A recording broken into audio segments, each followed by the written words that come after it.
करें start.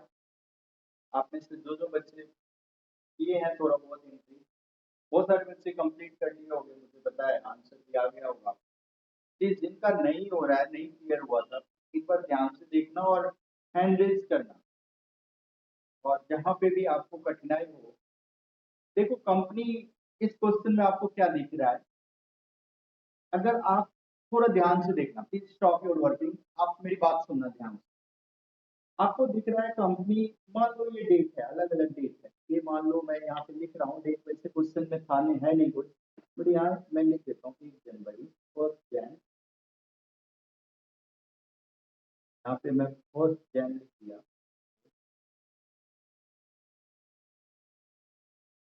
First Jan,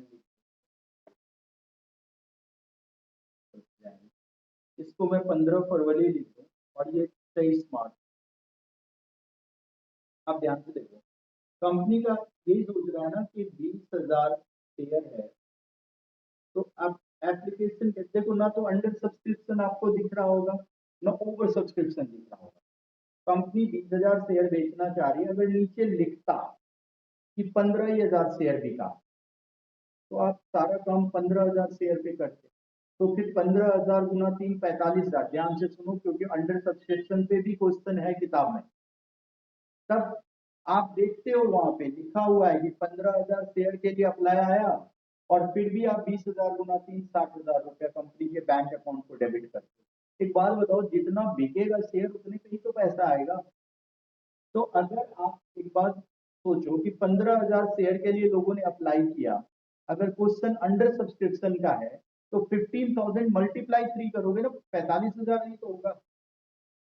अगर over subscription होता, ओवर सब्सक्रिप्शन का मतलब कंपनी 20,000 शेयर बेचना चाह रही है और कंपनी के पास 25,000 शेयर के लिए अप्लाई आता, तो आप एक बात बताओ, जितने लोग खरीदेगा पैसा तो उसी के अकॉर्डिंग आएगा।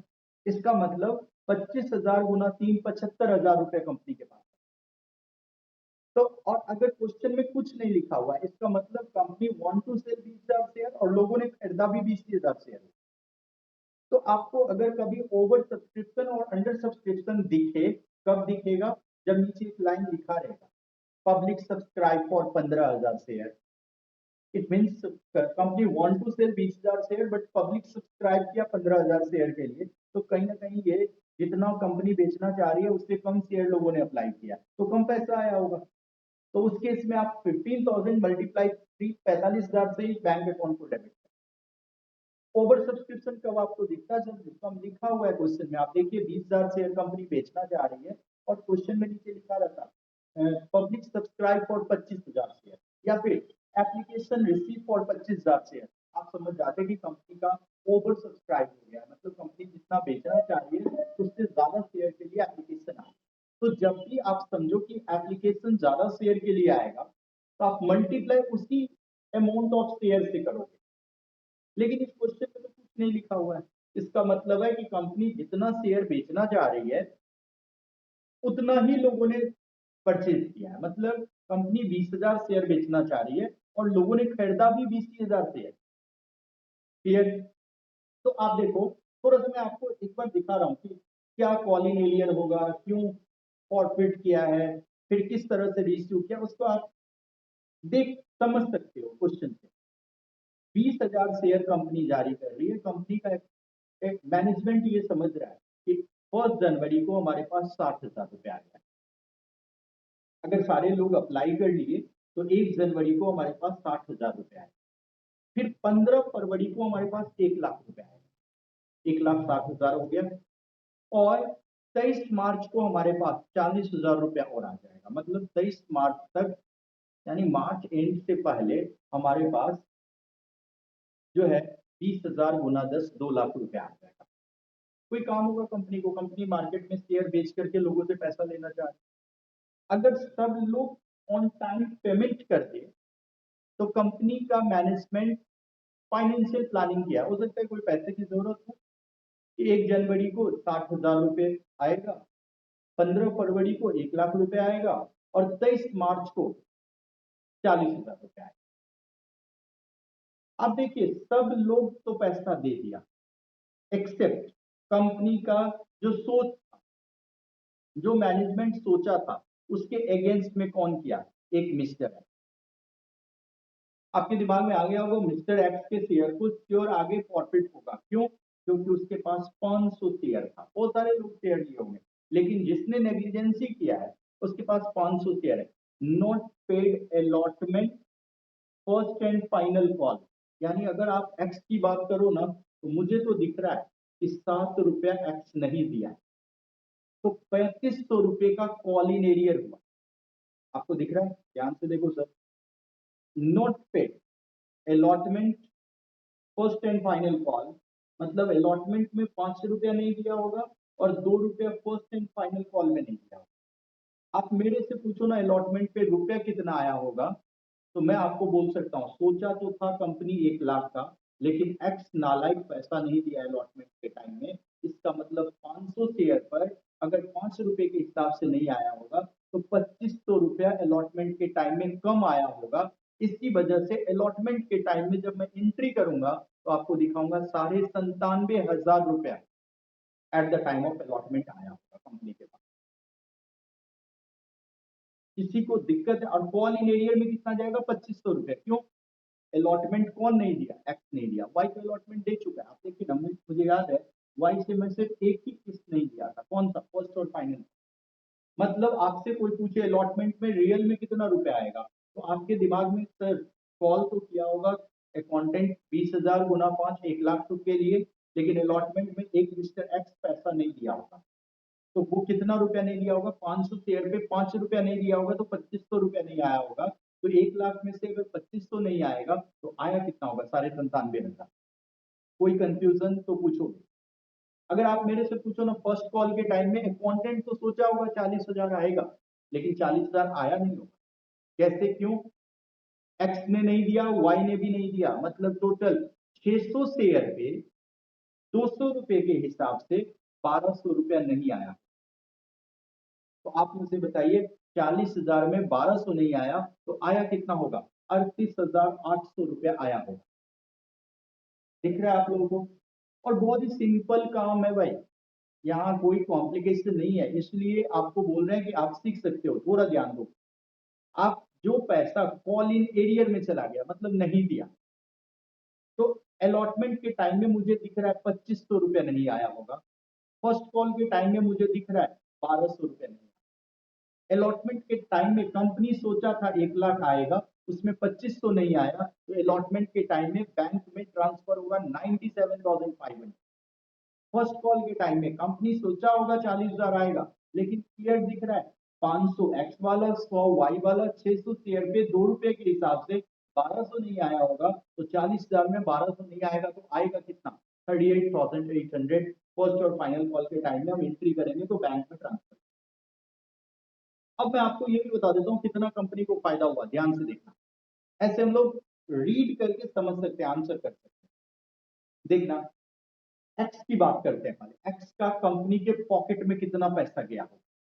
अगर आप वैसे दिख रहा होगा आपको कि एक्स का ने 2 किस्त नहीं दिया, अलॉटमेंट फर्स्ट और फाइनल कॉल। जो मैं बोल रहा हूँ सबका आंसर हम लोग इस तरह से निकालेंगे। अलॉटमेंट फर्स्ट और फाइनल कॉल यानी दिया क्या होगा एक्स कंपनी को? अगर अलॉटमेंट फर्स्ट और फाइनल कॉल नहीं दिया, तो दिया क्या? एप्लीकेशन दिया हो। मतलब सर एक्स का, मैं यहाँ पर थोड़ा सा वर्किंग कर रहा हूँ, ध्यान से देखना। एक्स का कंपनी के पास रुपया कितना आया होगा मैं आपको बताऊं? 1500 रुपया आया। एक्स का 1500 रुपया कंपनी के पास आया होगा। करेक्ट बोल रहा हूँ? किसी को भी कंफ्यूजन है तो पूछो। अगर एक्स ने अलॉटमेंट फर्स्ट कॉल नहीं दिया, तो दिया क्या होगा? एप्लीकेशन दिया। और एप्लीकेशन पे रुपया कितना है? 3 रुपया। तो 500 शेयर पे अगर 3 रुपया वो कंपनी को दे दिया, तो कंपनी के पॉकेट में 1500 रुपया प्लस वाई का जोड़ते हैं। 100 शेयर पे अगर 2 किस्त, एक ही किस्त नहीं दिया, सिर्फ 2 रुपया नहीं दिया, आप मुझे बताइए 2 नहीं दिया तो दिया कितना होगा? सर 800 रुपया। तो 100 शेयर पे कितना रुपया आया होगा? 800। तो कंपनी के पॉकेट में 2300 रुपया और कंपनी के पास 600 शेयर। कोई कंफ्यूजन तो बताओ। 1500 एक्स वाला पैसा कंपनी प्रॉफिट क्या होगा?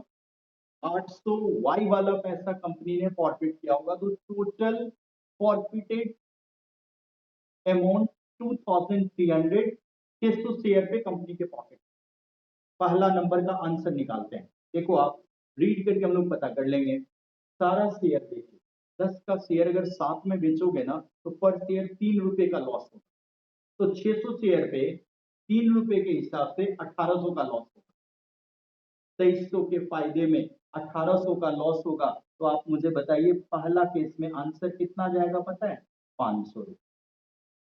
That is answer. जो मैं बताया हूं देखो एज इट इज क्वेश्चन, जहां आपको साफ साफ दिख रहा है कि अगर 10 का शेयर अगर आप 7 रुपए में सेल आउट करेंगे मार्केट में तो पर शेयर आपको लॉस 3 रुपए का होगा। तो 600 शेयर पे लॉस आपको 1800 रुपए का होने वाला है। And already you have taken from your the share holder, जिससे आपने शेयर फॉरफिट किया 2300 रुपए आपके पास है, जिसमें रीइश्यू करने से 1800 का लॉस होगा। तो अल्टीमेटली 500 की बेनिफिट बचेगी। That part will transfer to the capital reserve. That is the answer. दूसरा और तीसरा केस में मैं बोल सकता हूं कि 2300 आंसर। दूसरा और तीसरा बिल्कुल अर्पित सही बोल रहे हो।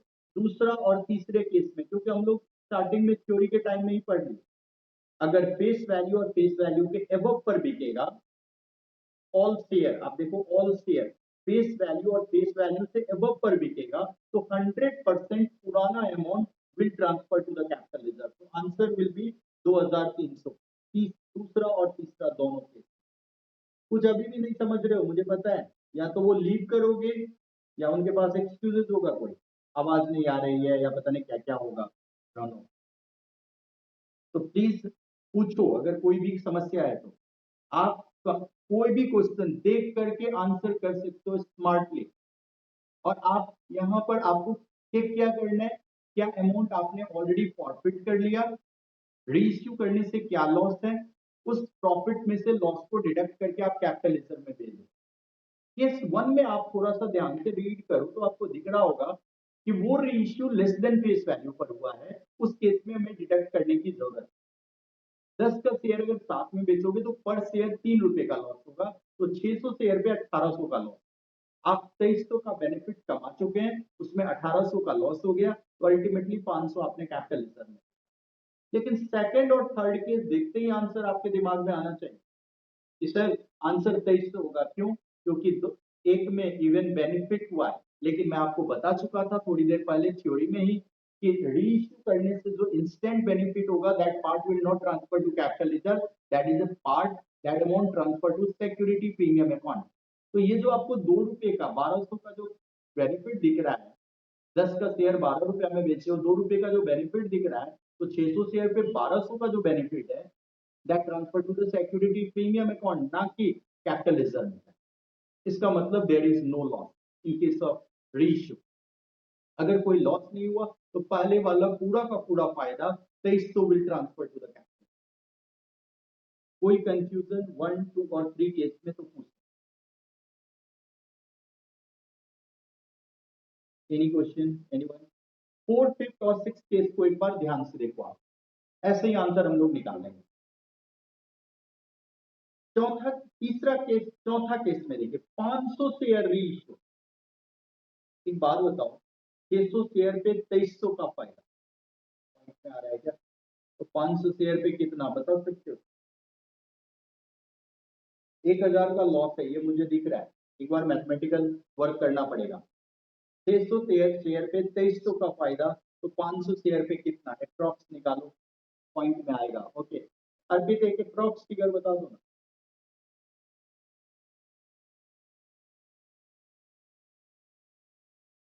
वैसे आप बुक से क्वेश्चन करेंगे तो ये पॉइंट में नहीं आएगा, ये कैसे आएगा?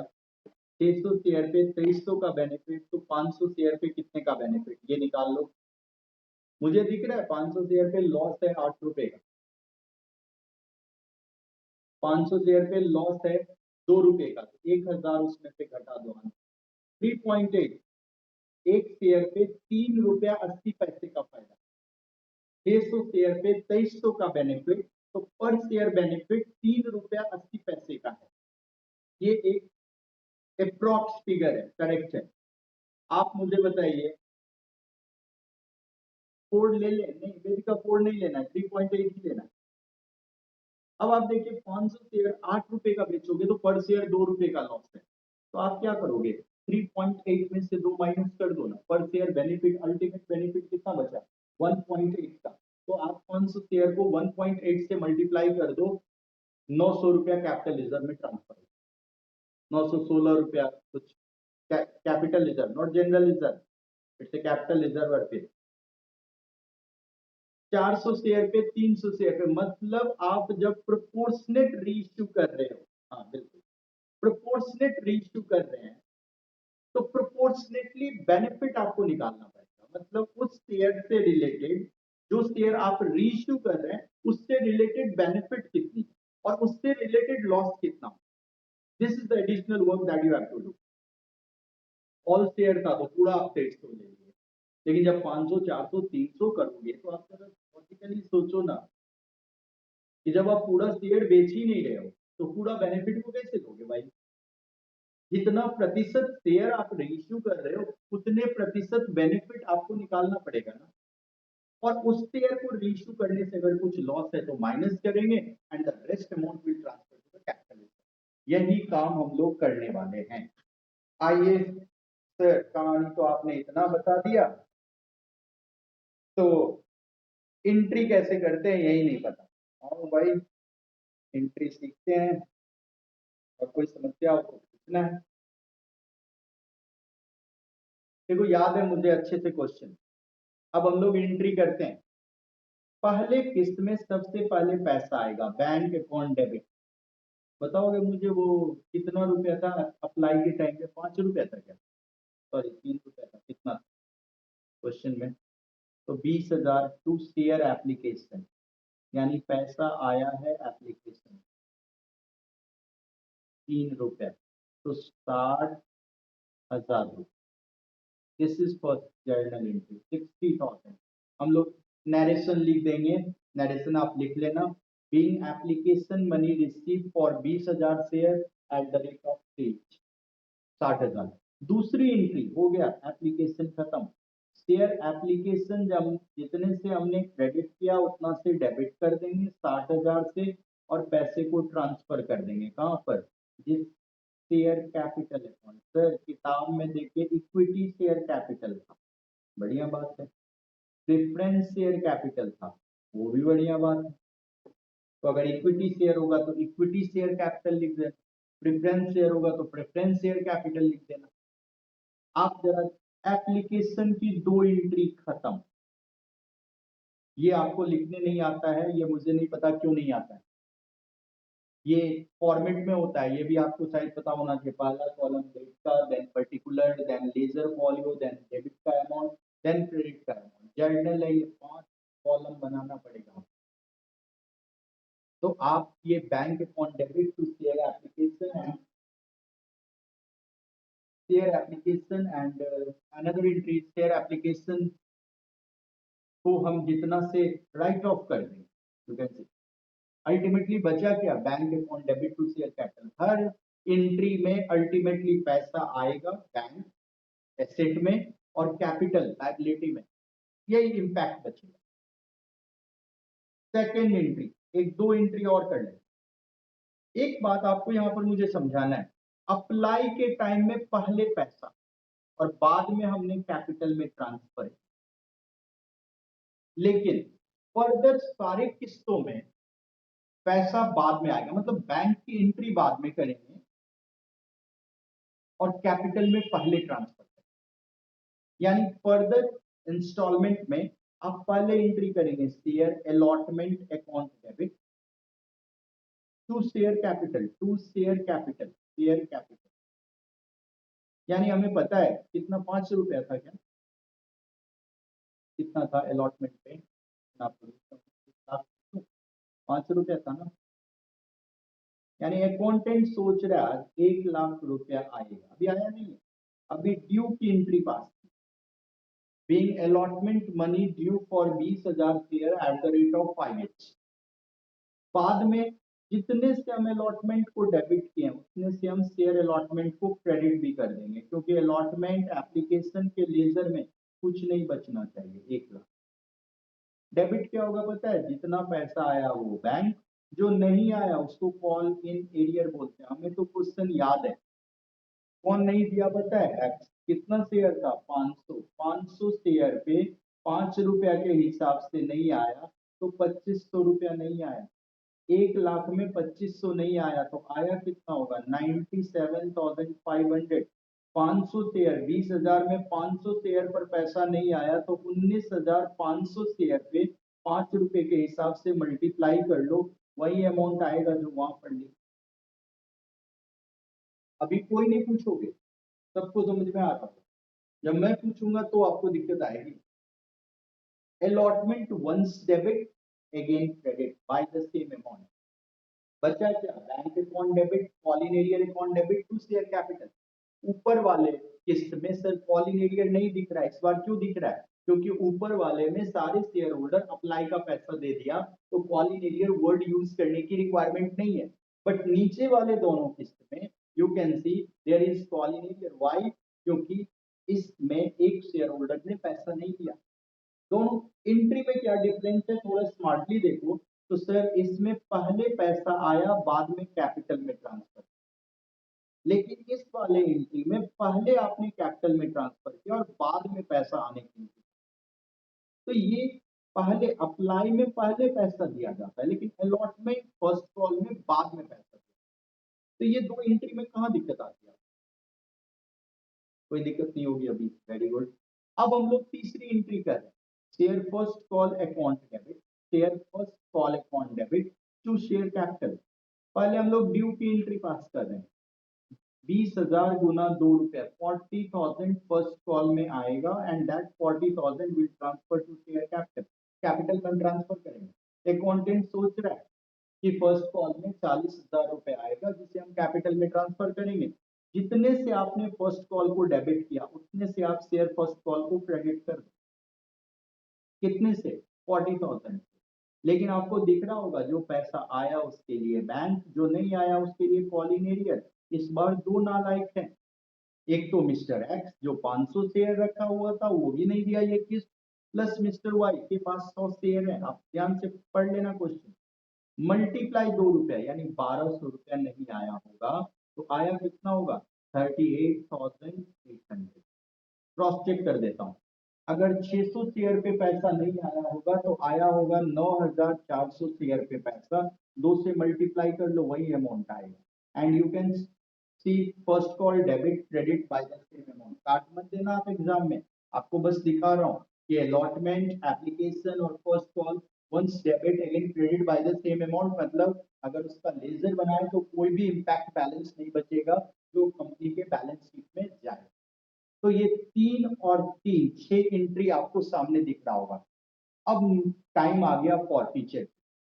प्लीज फॉरफीचर की एंट्री, रीइश्यू की एंट्री और कैपिटलिज्म में ट्रांसफर करने की एंट्री तो कॉमन होता है।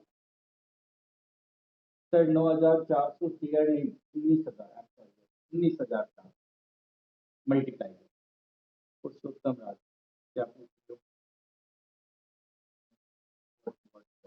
पुरुषोत्तम क्या वर्ड, क्या भाई, इधर वो हैंड रेज करो ना, व्हाट लिखनी थोड़ी हो। हाँ अब बोलो क्या बोलो, सॉरी सॉरी, दोबारा से हैंड रेज करो।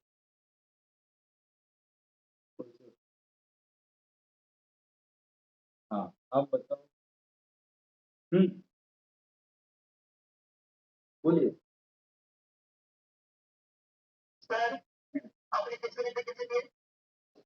क्या बोले, देखो ना, एक एक्स का 500 शेयर है और एक वाई का 100 शेयर है, ये दोनों मिला के कितना हो जाएगा पुरुषोत्तम, 600 शेयर।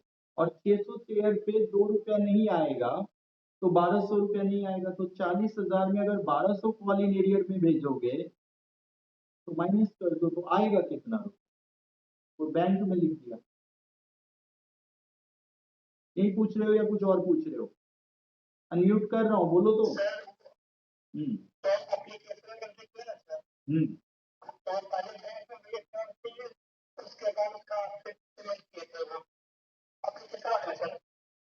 एप्लीकेशन में क्या बोल रहे हैं आप, एप्लीकेशन में चलता हूँ, हाँ बताइए क्या बोल रहे हैं। हम्म। हाँ, अब बताया था ना मैं आपको कि एप्लीकेशन के टाइम में पहले पैसा आता है। अप्लाई करोगे तो आप पहले पैसा देते हो और बाद में कैपिटल में ट्रांसफर होता है। लेकिन फर्दर सारे किस्त में ड्यू डेट तो पहले पड़ता है, ड्यू डेट तो पहले पड़ता है और पैसा बाद में आता है। आप देखिए ना अलॉटमेंट में पहले हमने कैपिटल में ट्रांसफर कर लिया, कैपिटल में हमने ट्रांसफर पहले किया, बाद में पैसा। अगेन इसी पर हम लोग अभी बात करेंगे। पहले मैं कैपिटल में ट्रांसफर कर लिया, बाद में पैसा। अब कंपनी फॉरफिट करना मतलब क्या होता है पता है? अब देखो आपको लॉजिक समझ में आ जाए। सर एवरी टाइम मुझे दिख ये रहा है एंट्री में कि कंपनी अपना लाइबिलिटी तो बना रही है 100%, 100% है। बाद में पता चला पैसा नहीं आया। लाइबिलिटी को क्या करते हो? क्रेडिट। कैपिटल क्या है? लाइबिलिटी। कंपनी क्रेडिट कर रहा है 100% से। पहला वाला किस्त में पूरा पैसा आया, पूरा लाइबिलिटी बना। पहले किस्त में तो कोई दिक्कत ही नहीं। दूसरे किस्त में से आप ध्यान से देखिए, कंपनी लाइबिलिटी तो 100% से बनाया, बाद में पता चला 100% अमाउंट नहीं आया। तीसरे वाले किस्त में भी आप देखिए, कंपनी लाइबिलिटी तो 100% से बनाया, लेकिन बाद में पता चला पैसा नहीं आया। कंपनी आज बोल रहा है इस लाइबिलिटी को रिमूव करो बुक से। तो आप मुझे बताइए, एवरी टाइम आप शेयर कैपिटल को, लाइबिलिटी को 100% से क्रिएट करते आए, आज आपको लाइबिलिटी रिमूव करनी है, हटानी है, लाइबिलिटी को कम करनी है, तो आप तो पार्टनरशिप पर रखे हो भाई। अभी अभी आप पढ़े हो पार्टनर्स कैपिटल अकाउंट। कैपिटल बढ़ाना हो तो क्रेडिट, घटाना हो तो डेबिट। आज कंपनी बोल रही है इस लाइबिलिटी को हटा दो। हर टाइम हम क्रेडिट किए, बाद में नालायक पैसा नहीं दिया। तो आप फॉरफिट करने का मतलब क्या है पता है? कंपनी अपना लाइबिलिटी को रिमूव कर देगा शेयर कैपिटल को। कितने से? पूरे शेयर को, 600 शेयर को। और फाइनल कॉल के बाद चूंकि फॉरफिट हुआ है तो 6,000 रुपए 10 से मल्टीप्लाई कर, जिसमें कितना रुपया नहीं आया? कॉल इन एरियर देखो ना, आप एसेट बना करके रखे हो ये सोच करके। यहाँ पर देखो 1200 एक बार डेबिट कर रखे हो, और यहाँ पर देखो 2500 एक बार डेबिट कर रखे हो। मतलब 3700 रुपया आपके पास नहीं आया। तो आया कितना होगा याद करो ना, हम लोग उस टाइम भी निकाले थे। शेयर फॉरफीचर में क्या अमाउंट आएगा? शेयर फॉरफीचर मतलब फायदा कितना हो गया कंपनी को? 2300। ये 2300 तो हम लोग पहले भी निकाल रखे थे पुरुषोत्तम। एनरेज करो फिर से, कहा हो? अब पूछो क्या पूछो, फिर से पूछो, कहाँ दिक्कत?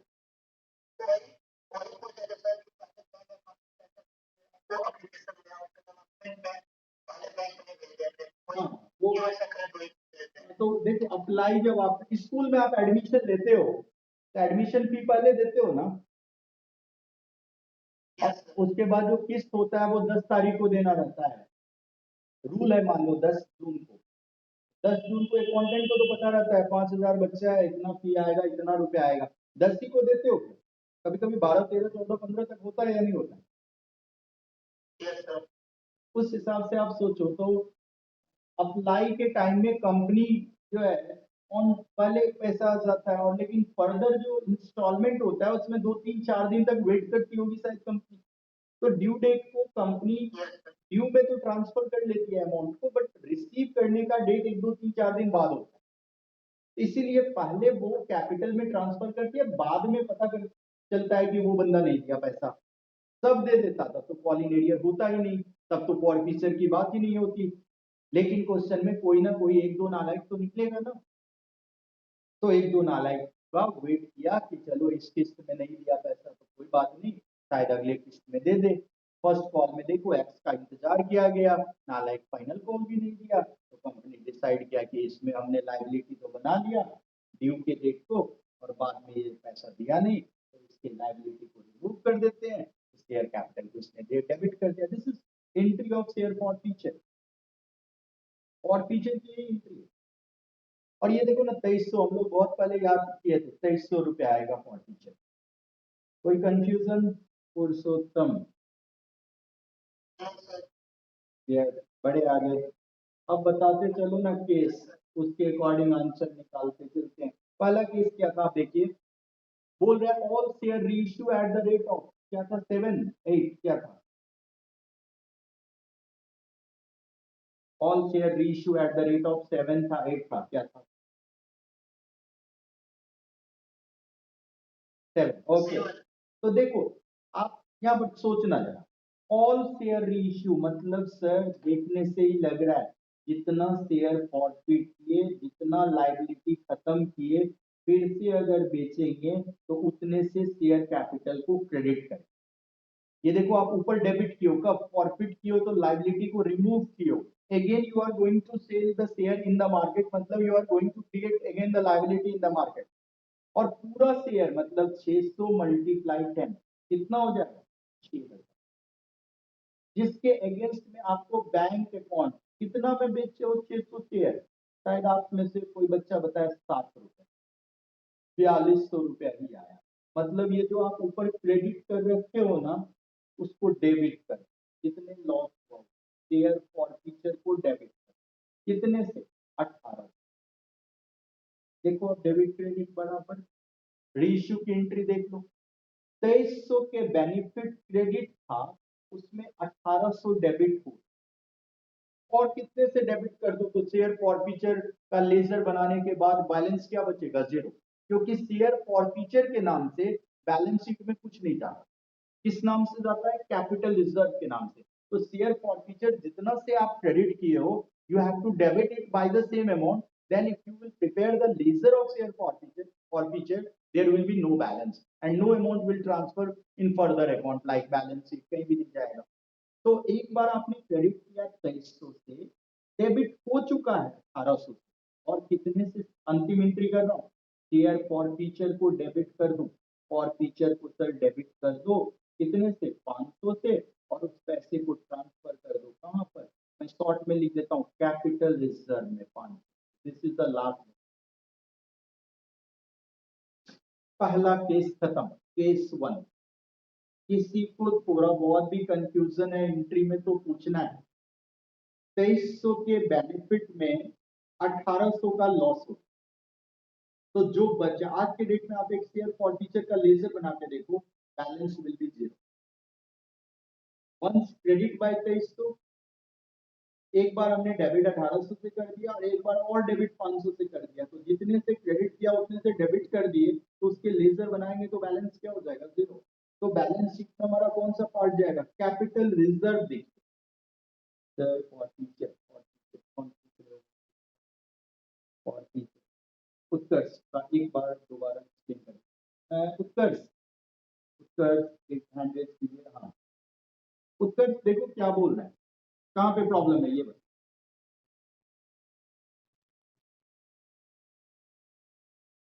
उत्कर्ष अनम्यूट किया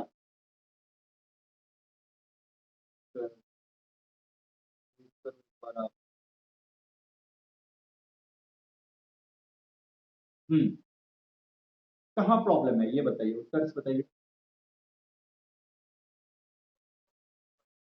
फॉर टीचर आप कितने शेयर को फॉरफिट करने जा रहे हैं ये क्वेश्चन को रीड करके बताइए